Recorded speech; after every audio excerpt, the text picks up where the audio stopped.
Est-ce qu'optimiser nos vies et les rendre productives, ça nous fait tant de bien que ça? C'est un peu la question que je me suis posée aujourd'hui avant d'enregistrer cet épisode de podcast. Un peu en résonance avec l'épisode que j'ai enregistré hier, sur le côté ne pas voir le fait de ne pas suivre le plan comme un échec, mais plutôt comme un autre chemin. Et ce côté suroptimisation, si ça nous fait plaisir, tant mieux, mais si ça nous génère de la pression, si ça nous génère du poids, si ça nous fait avoir l'impression de ne pas être assez et que ça nous stresse, je ne vois pas ce que ça apporte. Par exemple, là, j'ai pris le temps, j'ai mon chien derrière moi qui fait son bruit, qui fait son truc. Oui, c'est pas optimal comme environnement, mais j'aime être avec mon chien pendant que j'enregistre mon podcast. Donc oui, il va peut-être faire du bruit pendant que je vais enregistrer, mais c'est très chouette. C'est pas productif, c'est pas efficace, mais c'est optimal pour moi au sens que ça me permet de me sentir bien.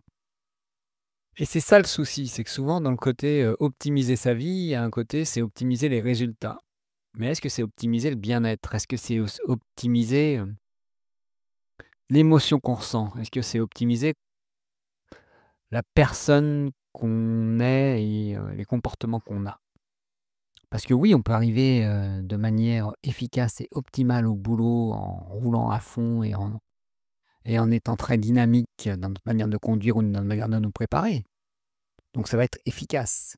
Mais est-ce qu'on sera assez reposé, dans un état d'esprit assez serein pour, réellement que ce soit efficace? C'est ça derrière cette recherche de la, productivité à tout prix ou de l'optimisation à tout prix, on oublie le facteur humain, on oublie le facteur émotionnel, on oublie que notre but, c'est pas d'atteindre des résultats, on n'est pas des machines. Notre but, c'est, de se sentir bien. Moi, c'est tout du moins ce que je me propose. C'est peut-être pas notre but, mais c'est le mien. Voilà. Et de s'autoriser à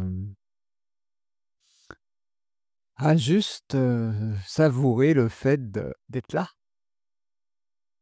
Pendant que je vous parle, là, il y a mon chien qui me tend sa balle et qui a envie de jouer. Oui, c'est pas optimal, mais c'est la vie et c'est chouette aussi. Là, ça me fait plaisir d'enregistrer cet épisode avec mon chien derrière qui est avec moi et et qui vit, tout simplement. Est-ce qu'on a vraiment besoin d'avoir je dirais même une vie aseptisée? Parce que pour moi, il y a ça derrière le côté optimisation. Il y a on veut gommer tout le chaos de la vie, mais est-ce que c'est ou toutes les incertitudes ou tous les imprévus de la vie, mais est-ce que c'est pas ça qui rend notre vie savoureuse? Voilà ce que j'avais envie de vous parler dans cet épisode. Donc comme d'habitude, n'hésitez pas à me contacter si vous le souhaitez, sur les réseaux sociaux ou par mail, tout est dans la description et je vous dis à demain pour un nouvel épisode.